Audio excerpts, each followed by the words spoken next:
Immigration reform is one of the most contentious issues in American politics today.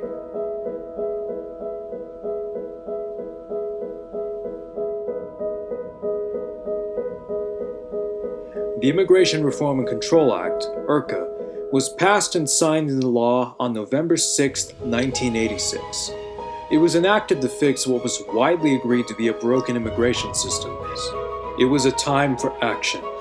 With the stroke of a pen, President Ronald Reagan brought millions of people out of the shadows and changed immigration policy forever. The process model is, in many ways, the simplest of all public policy models. It follows a very linear, six-step process that every piece of legislation must go through to eventually get passed. They are problem identification, agenda setting, policy formation, policy legitimation, policy implementation, and policy evaluation. The first step in crafting successful public policy is to identify the main problem at hand. It was enacted to fix what was widely agreed to be a broken immigration system. At the time, Reagan called it the most comprehensive reform of our immigration laws since 1952. This process, known as agenda setting, is crucial for the development of alternative solutions to various problems to take shape.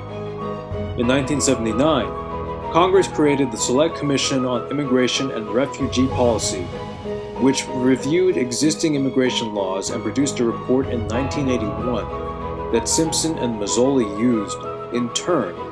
The policy formation stage is only complete once legislation is refined by the bureaucracy or adopted by Congress. In crafting their bill, Simpson and Mazzoli drew upon their shared knowledge and experience chairing congressional immigration subcommittees. In crafting their bill, Simpson and Mazzoli drew upon their shared knowledge and experience chairing congressional immigration subcommittees and the recommendations of the Select Commission on Immigration and Refugee Policy to develop IRCA.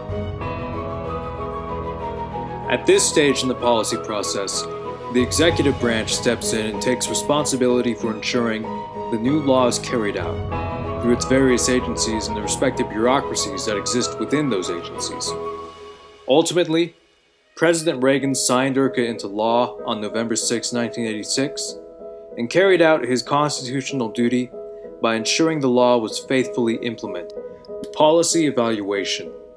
In the case of IRCA, its passage allowed approximately 3 million undocumented workers and civilians to follow avenues to citizenship or residency, championing a more expansive immigration policy. However, in regards to its second component, IRCA's efforts to stem the tide of illegal immigration ultimately proved fruitless, as it failed to address the issue of whether or not to limit increased future immigration. Today, immigration remains as divisive a topic as it was 30 years ago.